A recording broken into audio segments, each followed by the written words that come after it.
ప్రైజ్లార్డ్. ఈ దిన వాగ్దానము యెషయా 58:9. నీవు పిలువగా యెహోవా ఉత్తరమిచ్చును, నీవు మొరపెట్టగా ఆయన నేనున్నానన్ను. అవునండి, ఎంత గొప్ప వాగ్దానాన్ని దేవుడు మనకి ఈ దినము అనుగ్రహిస్తూ ఉన్నారండి. మనము పిలువగా యెహోవా ఉత్తరమిచ్చును, నీవు మొరపెట్టగా నేనున్నానను అంటూ ఉంటారు. మన జీవితంలో ఎల్లప్పుడూ మనము మొరపెట్టినప్పుడు దేవుడు మనకి ఉత్తరమిచ్చేవారిగా ఉంటారు అని దేవుడు సెలవిస్తూ ఉన్నారు.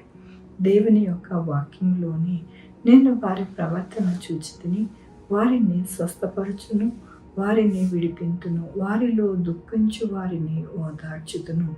ఇక్కడ దేవుడు ఏమంటున్నారు అని అంటే, వారి యొక్క మొర నేను ఆలకించి నేనున్నాను అని చెప్తూ ఉన్నారు. ఎలా ఉన్నారు అని దేవుడు సెలవిస్తున్నారు అంటే, నేను వారి ప్రవర్తనను చూచితిని, వారిని స్వస్థపరచుచు వారిని నడిపింతును, వారిలో దుఃఖించు వారిని ఓదార్చదను అంటున్నారు.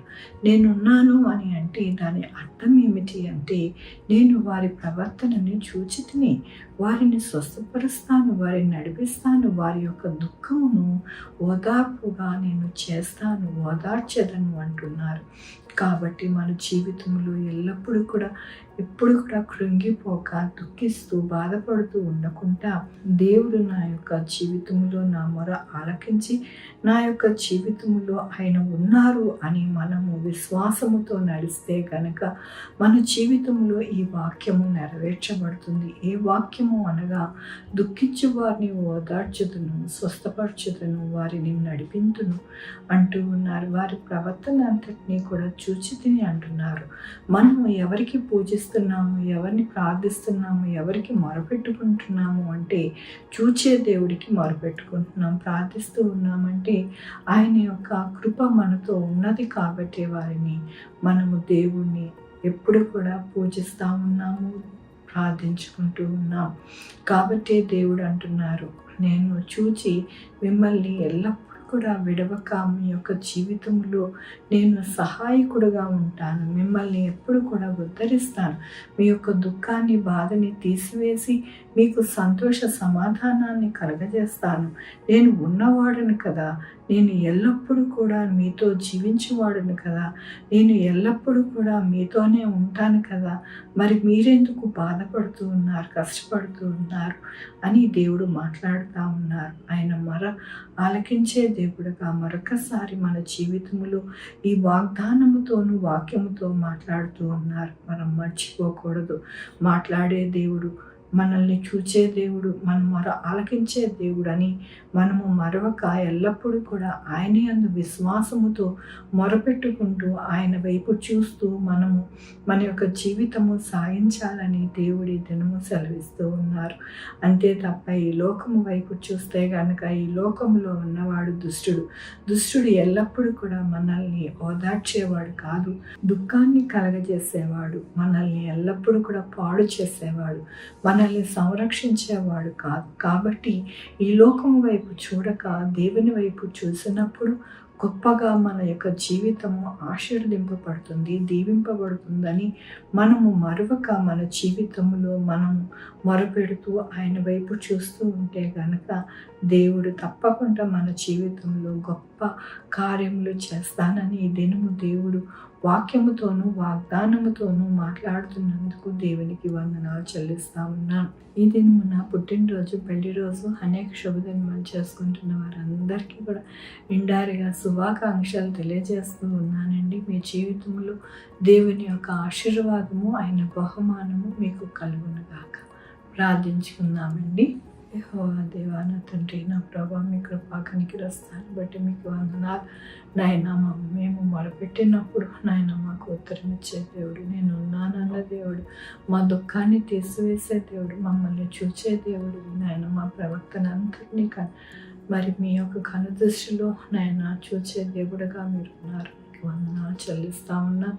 కృప కలిగిన రాజు, దయ కలిగిన తండ్రి, నాయన ఎల్లప్పుడూ కూడా మమ్మల్ని సంరక్షించే దేవుడు అని మరొకసారి దినము నాయన వాగ్దానముతో వాక్యంతో మాట్లాడినందుకు నీకు వందనాలు అయ్యా. నా ప్రభా, ఈ దినము పుట్టినరోజు, పెళ్లి రోజు, అనేక శుభదినములు చేసుకుంటున్న వారందరినీ దీవించండి, ఆశీర్వదించండి, మీ కృపలో భద్రపరచండి నా ప్రభా.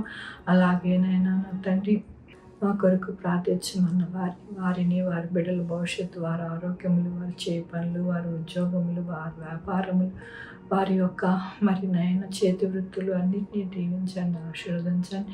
Sugar, BP, thyroid, heart problem, kidney problem, AIDS, cancer, నరాల బలహీనత, పెరాలసిస్, క్యాన్సర్ జబ్బు, ప్రతి విధమైన అనారోగ్యాన్ని తీసివేసి స్వస్థపరిచి అని అన్నారు. మీ కృపను వేడుకుంటున్నాను అయ్యా. నా తండ్రి, ఇక్కడ కూడా నా ప్రభు దుర్ఘటనలు జరగకుండా సహాయం చేయండి నాయన. నా తండ్రి, ఈ యొక్క వాతావరణం నాయన మంచిగా ఉండడానికి సహాయం చేయండి. భూకంపాలు, సునామీలు ఏమీ రాకుండా కృప చూపించండి నాయన. 190 దేశంలో మంచిగా నాయన నా తండ్రి జీవించలాగా సహాయం చేయండి నాయన. అలాగే నా ప్రభు, అడవిలో ఉన్న జంతువులను నాయన సంరక్షించండి నా ప్రభు. పక్షులను సంరక్షించండి, అలాగే సముద్రాలను కూడా సంరక్షించండి నా ప్రభు. కృప చూపించండి.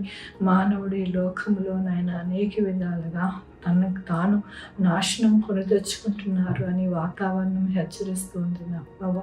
దానిని నాయన అర్థం చేసుకునేలాగా సహాయం చేయండి నా ప్రభా. కృప చూపించండి నాయన. మీరు అక్కడ సమీపిస్తున్నదని నాయన ఈ యొక్క సృష్టి అంతా కూడా నాయన మరొకసారి మాకు బోధిస్తుంది నా ప్రభా. దానికి జ్ఞానం కలిగి నాయన మేము జీవించేలాగా సహాయం చేయమని కోరుకుంటున్నాను అయ్యా. నాయన సహాయం చేసే దేవుడు ఉదయం లేచి నాయన నా తండ్రి పెద్దల కాడ నాయన మా కొరకు, మా బిడ్డల కొరకు నాయన మేము మొరపెట్టుకొని మా జీవితాలను కట్టుకోవడానికి మాకు సహాయం చేయమని కోరుకుంటున్నాను. బిడ్డలు రాకపోకలను తోడై ఉండండి. ఎక్కడ కూడా దుర్ఘటనలు, యాక్సిడెంట్స్ ఏమీ జరగకుండా సహాయం చేయండి నా ప్రభు. నాయన ఉద్యోగాలు లేని వారికి ఉద్యోగాలు దయచేయండి, ఉద్యోగాలు పోకుండా సహాయం చేయండి నా ప్రభు. నాయన నా తండ్రి, మీ యొక్క కృప కొరకు ఎదురు చూసే ప్రతి ఒక్కరిని నాయన మీరు దర్శించి వారితో మీరు మాట్లాడండి నాయన. నాయన సహాయం చేయమని కోరుకుంటున్నాను. వ్యాపారస్తులకి నా ప్రభు ఎక్కడ కూడా నాయన నష్టాలు రాకుండా నాయన సహాయం చేయండి నా ప్రభు. రైతులు కూడా మంచి పంటలు పండేలాగా సహాయం చేయండి. ప్రతి ఒక్కరికి తోడయండి, నడిపించమని కోరుకుంటూ నా ప్రభు, నా రక్షణ యేసుక్రీస్తు పరిశుద్ధమైన నామమున అడిగి వేడుకుంటున్నాను తండ్రి. ఆమేన్. తండ్రి, కుమార పరిశుద్ధాత్మ సదాకాలం మనందరికీ తోడయుండును గాక. ఆమేన్. God bless you.